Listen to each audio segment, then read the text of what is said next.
تعتبر جزيرة تينيريف واحدة من أبرز جزر الكناري الإسبانية الواقعة في المحيط الأطلسي.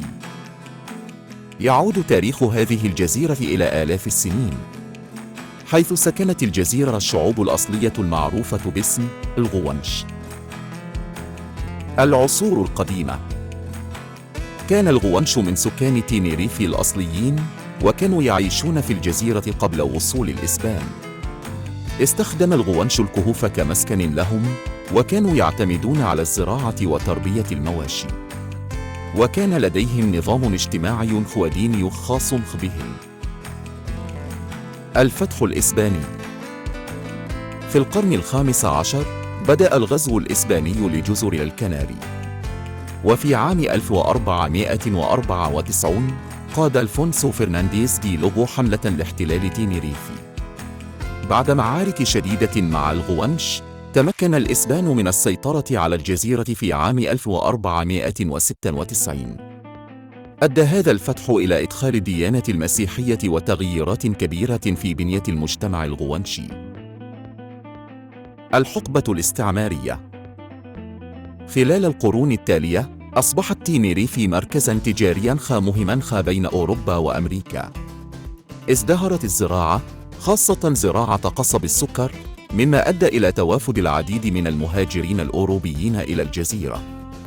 تطورت مدينة سانتا كروز دي تينيريف لتصبح ميناء هاماً ومركزاً تجارياً رئيسياً. القرن التاسع عشر.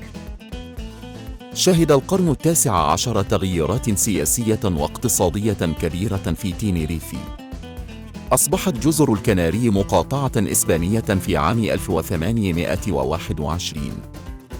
خلال هذا القرن بدأت زراعة الموز في الجزيرة وأصبحت صناعة تصدير رئيسية. كما شهدت الجزيرة تحسنات في البنية التحتية، بما في ذلك بناء الطرق والمدارس والمستشفيات. القرن العشرون. في القرن العشرين تطورت تينيريف بسرعة كبيرة.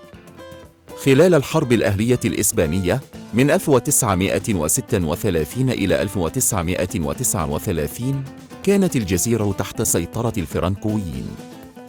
بعد الحرب شهدت الجزيرة فترة من الاستقرار والنمو الاقتصادي.